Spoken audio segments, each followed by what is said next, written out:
Sa camera, sa mic, sa screen nga nagdanag. Di lang para views, para sa ngalan ni Kristo.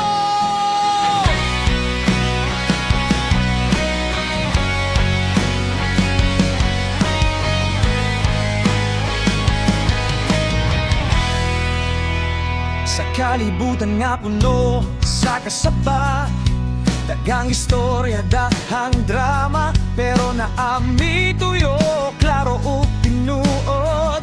Ipakita si Jesus sa matag sulod.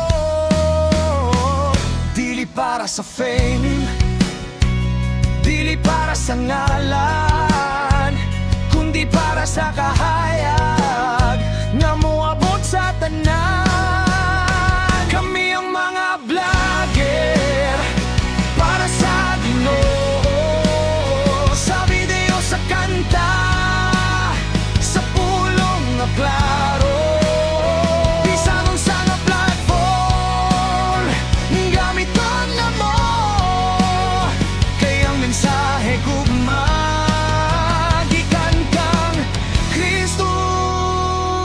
Yeah, click, share ug subscribe, dili lang trip kung ang kasing-kasing limpyo ang mensahe legit. Sa timeline, comment, bisan hate mo sulod, pero gugma gihapon na mong ito bagong pulod. Dili mi perfecto, sayo pud mi usahay, pero ang Diyos na mo buhi, dili gyud mi biya. Kung ang kalibutan fake, kami magpabilin tinuod kay si Kristo among sentro, maurag yun.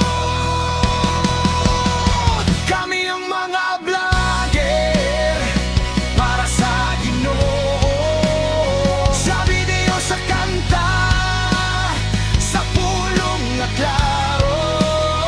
Bisan unsa nga platform gamiton na mo, kay ang mensahe gugma gikan kang Yesua.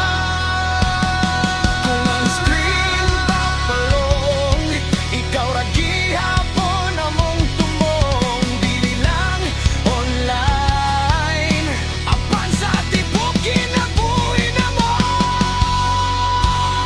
Kami ang mga vlogger, dili para sa kami, kundi para sa Diyos nga namatay ug nabanaw. Di asa